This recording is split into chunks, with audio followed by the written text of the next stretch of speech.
Hello বন্ধুরা, গ্রামীণ স্বাস্থ্যকেন্দ্রে মাধ্যমিক পাস শিক্ষাগত যোগ্যতা ইতিমধ্যে কর্মী নিয়োগের একটি নতুন চাকরির বিজ্ঞপ্তি এই মুহূর্তে প্রকাশিত হলো, যেটা কিন্তু শুধুমাত্র মাধ্যমিক পাস শিক্ষাগত যোগ্যতা আপনাদের গ্রাম পঞ্চায়েতের স্বাস্থ্য দপ্তরে এই কাজটি আপনারা পেয়ে যাবেন। বিশেষ করে আপনারা দেখতে পারবেন এইটি একটি নতুন চাকরির বিজ্ঞপ্তি, মানে আপনাদের এলাকার যে গ্রাম পঞ্চায়েতগুলি রয়েছে দেখতে পারবেন আপনাদের গ্রাম পঞ্চায়েত এলাকার মধ্যে যে সেন্টারগুলি রয়েছে ফ্রিতে, যেখানে আপনাদের ওষুধপত্র দেওয়া হয়ে থাকে গ্রামের বাসিন্দাদের, ঠিক আছে, সেই সকল স্বাস্থ্যকেন্দ্রের বিভিন্ন রকম পোস্টে ইতিমধ্যে চাকরির বিজ্ঞপ্তিগুলি প্রকাশিত হয়েছে। ইতিমধ্যে আমি কিন্তু ভিডিও বানিয়ে দিয়েছি, যেখানে কিন্তু ডেটা এন্ট্রি অপারেটর সঙ্গে গ্রুপ ডি এই সকল চাকরির বিজ্ঞপ্তি কিন্তু প্রকাশিত হয়েছে। সেই সকল নোটিশ কিন্তু আগে আমি ভিডিওর মাধ্যমে জানিয়ে দিয়েছি, যেখানে মাধ্যমিক উচ্চ মাধ্যমিক 8 পাস শিক্ষাগত যোগ্যতা আপনাদের এলাকার বিশেষ করে গ্রাম পঞ্চায়েত এলাকার মধ্যে কাজগুলি আপনারা পেয়ে যাচ্ছেন। গ্রামীণ স্বাস্থ্যকেন্দ্র যেটা বলা হয়ে থাকে, প্রত্যেকটি গ্রাম পঞ্চায়েতের আন্ডারেই দেখবেন কয়েকটি পাড়া মিলে একটি করে স্বাস্থ্যকেন্দ্রগুলি রয়েছে, সেই সকল স্বাস্থ্যকেন্দ্রে এই সকল ডিপার্টমেন্টে কাজগুলি পেয়ে যাবেন। তবে আজকে কিন্তু এমন একটি চাকরির বিজ্ঞপ্তি যেখানে মাধ্যমিক পাস শিক্ষাগত যোগ্যতা আবেদনটি শুরু হচ্ছে। আর এখানে আবেদন করতে পারবেন 40 বছর পর্যন্ত, যাদের বয়স 40-40 তারাও কিন্তু এখানে আবেদন করতে পারবেন। এবার এখানে দেখুন অফলাইনের মাধ্যমে, যেহেতু বলেই দিলাম ভিডিওটি শুরুতে, যেহেতু গ্রাম পঞ্চায়েত ভিত্তিক কয়েকটি গ্রাম পঞ্চায়েতের লিস্টও এই ভিডিওটির মাধ্যমে দেখিয়ে দেব। এই লিস্টে যাদের যাদের গ্রাম পঞ্চায়েতের নাম রয়েছে তারা কিন্তু সকলেই আবেদনটি করে নিতে পারবেন। এবার দেখুন, আপনারা যদি আপনাদের এলাকার গ্রাম পঞ্চায়েত ভিত্তিক স্বাস্থ্যকেন্দ্রে কাজ পেতে চান, অবশ্যই ভিডিওটির নিচে কমেন্ট সেকশন আপনাদের গ্রাম পঞ্চায়েতের নামটি কিন্তু কমেন্ট সেকশনে কমেন্ট করবেন, এতে করে আমার সুবিধা হবে আপনার গ্রাম পঞ্চায়েতের চাকরির বিজ্ঞপ্তিগুলি নিয়ে আসার, বা আমি যখনই চাকরির বিজ্ঞপ্তি প্রকাশিত হবে আমি কিন্তু ভিডিওর মাধ্যমে তা জানিয়ে দেবো। এটা হচ্ছে অফলাইনের ফরম্যাট। আর এখানে কিন্তু টোটাল তিন রকমের নোটিশ রয়েছে। অফলাইনে ফরম্যাট আলাদাভাবে আর নোটিশটি আলাদাভাবে, সঙ্গে দেখতে পারবেন ভ্যাকেন্সি ওয়াইজ যে লিস্ট সেটা কিন্তু এখানে আলাদাভাবে রয়েছে। তো সেক্ষেত্রে এই 3 ধরনের নোটিশই কিন্তু আমি দিয়ে রেখেছি, অবশ্যই টেলিগ্রাম গ্রুপে যুক্ত হয়ে যান, সেখান থেকে কিন্তু ডাউনলোড করে নিতে পারবেন। তো দেখতেই পাচ্ছেন আমি কিন্তু সরাসরি চলে এসেছি। সবার প্রথমে দেখিয়ে দিই স্থায়ী ঠিকানা। উপরে রয়েছে আপনার নাম টাম হাবি যে সকল রয়েছে, সকল সমস্ত রকম মাধ্যমিক পাস শিক্ষাগত যোগ্যতায় বসিয়ে দিলেন।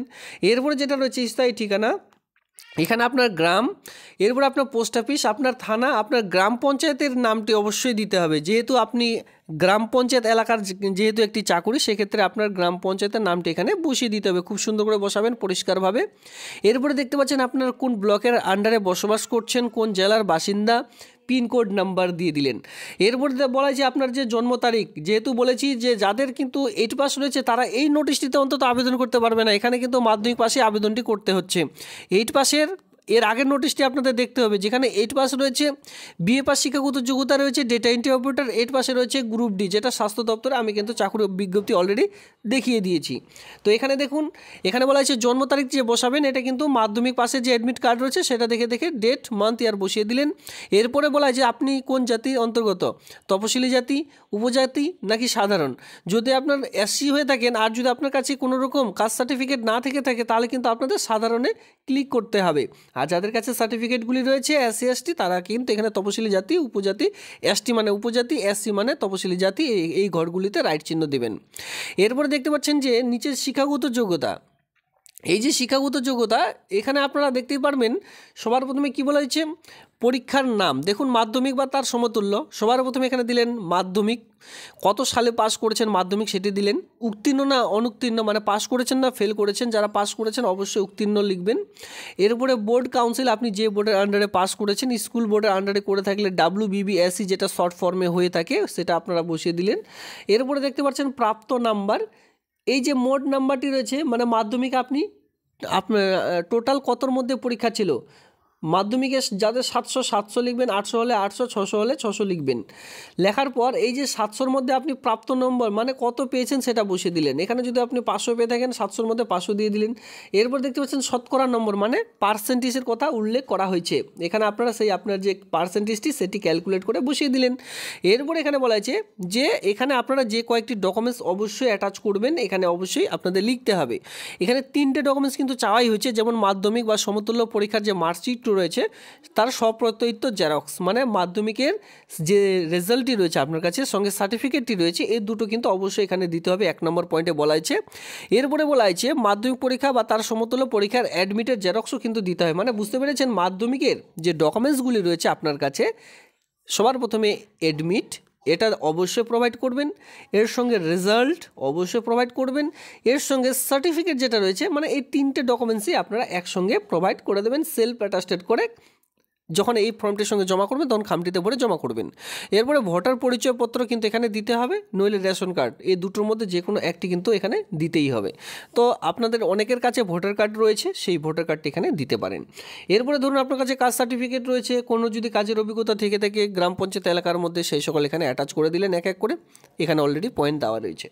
এরপরে নিচে দেখতে পাচ্ছেন তারিখ সহ এখানে আপনাদের যে সিগনেচার, সেই সিগনেচারটা এখানে করে দিলেন, সঙ্গে কিন্তু তারিখ এখানে আপনাদের দিতে হবে। ঠিক আছে, এই যে আবেদন, এই আবেদনপত্রটি আপনাদের জাস্ট আপনাদের ব্লকে যে বিডিও অফিস রয়েছে, ব্লক ডেভেলপমেন্ট অফিস, সেই বিডিও অফিসে গিয়ে ফর্মটি জমা করে দিলে আবেদনটি একেবারে কমপ্লিট হয়ে যাবে। এবার চলো আমি ভ্যাকেন্সি ওয়াইজ যে লিস্ট, মানে গ্রাম পঞ্চায়েতের লিস্ট, সেই লিস্টটি আমি একটু দেখিয়ে দিচ্ছি। সবার প্রথমে আমি আপনাদের দেখিয়ে দিচ্ছি সিরিয়াল নাম্বার। এখানে দেখুন সিরিয়াল নাম্বার 1, 2, শুধুমাত্র এটির লিস্ট নয়, আরও কিন্তু এখানে 3-4টে লিস্ট অলরেডি রয়েছে। সবার প্রথমে দেখতে পাচ্ছেন ব্লকের নাম, এ হচ্ছে ব্লক। এরপরে একটু নিচে স্ক্রল ডাউন করলে এখানে আপনারা দেখতে পারবেন জিপি, আপনাদের যে গ্রাম পঞ্চায়েত রয়েছে, গ্রাম পঞ্চায়েতের নাম দেখলেন।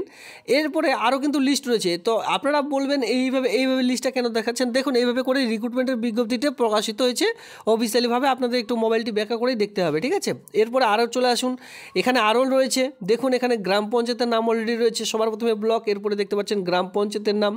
এইভাবে করে আপনাদের কিন্তু গ্রাম পঞ্চায়েতের নামগুলি দেখতে হবে।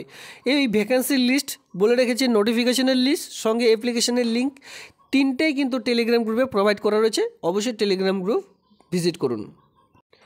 দেখুন আবেদনটি কবে থেকে শুরু হয়েছে? আবেদনটি শুরু হয়েছে 5/11/2024, এই মাসেরই 5 তারিখ থেকে আবেদনটি শুরু হয়েছে। আর আবেদনটি চলবে সামনে মাসের 5 তারিখ পর্যন্ত, 5/12/2024, মানে নভেম্বর মাসে শুরু হয়েছে 5 তারিখে, আর আবেদনটি চলবে, এখানে আপনারা দেখতে পাচ্ছেন ডিসেম্বরের 5 তারিখ পর্যন্ত কিন্তু যে আবেদন সেটি কিন্তু করতে পারছেন। এবার এখানে সময় হলো 10টা, সকাল 10টা থেকে বিকেল 5টা পর্যন্ত, যেটা অফিসিয়ালি টাইম, সেই হিসাবে জমা করতে পারবেন।